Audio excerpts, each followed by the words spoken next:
In this video, I'll show you the stages I went through to paint this quick and fun monochrome sketch of these cute orchid flowers. Hi, I'm Anna Mason. Welcome to Nature Studio TV, here to help you become the artist that you want to be. These sweet orchids have a 3D shape that makes them perfect for a close-up sketchbook study, where I use just black paint and some black coloured pencil. A much longer video class showing you every step of the process is available in Nature Studio, my online art school and community. Here's a quick overview. Working from a photo, I made a light freehand sketch of these lovely slipper orchids outlining the main shapes. With a black waxy pencil, I then drew over the lines of the main compositional elements because I wanted to reinforce them for a sketchy look. I then went in with the paint using Mars Black, though any transparent dark paint would work well. I applied a watery mix of this everywhere except for the palest highlight areas. I was using a mop brush which can create watery, loose, big marks with the side of the brush, and also finer marks with the tip, which I did on the curve of the flower. With a thicker, darker mix, I then worked on the stems and buds. I was really enjoying the granulating effect this Mars Black paint had on the rough paper I was using. I gave the same treatment to the lower flower that I'd given to the upper one, before allowing the painting to dry before continuing so the pigment could soak in. Switching to a smaller brush, I then built up the tone in the shadow under the petal on the upper flower, dropping some extra pigment into the wet paint and letting it bleed into it. Looking back and forth between the painting and the reference photo, I continued adding markings to the petals, subtly darkening and creating a sense of the orchid's visual texture.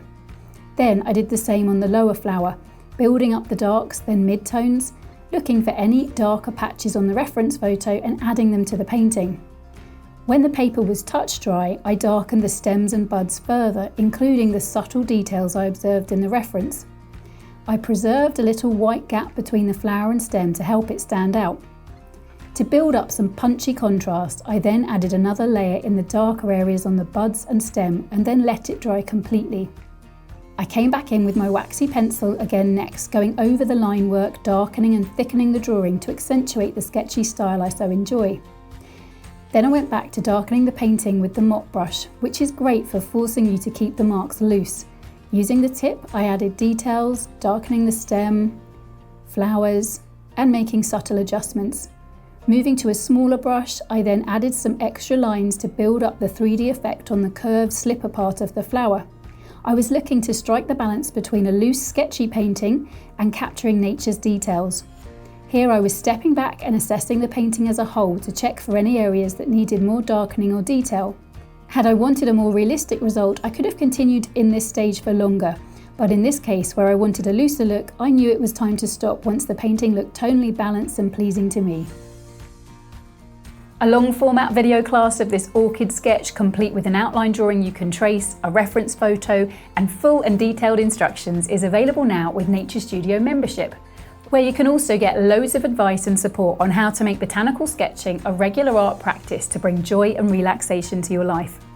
If you've enjoyed this mini class, please subscribe to Nature Studio TV, then pop over to naturestudio.com where you can sign up for a free class and find a whole heap of free resources to help you capture the beauty of nature on your paper.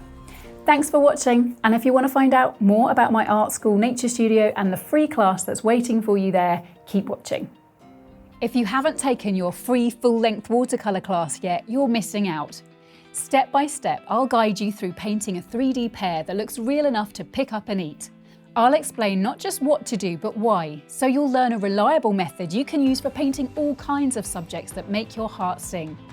You'll discover that you're already a better artist than you thought, and like thousands of others who painted their free pear before you, this discovery might just ignite a spark in you that wants to take this further. Which is where Nature Studio membership comes in. Joining gives you access to hundreds more classes that'll help you develop your skills and grow as an artist. And in addition to the classes, when you join, you become part of a global community of like-minded creatives who can support you and offer you feedback if and when you need it. Get the free pear class now and enjoy discovering wherever it takes you next.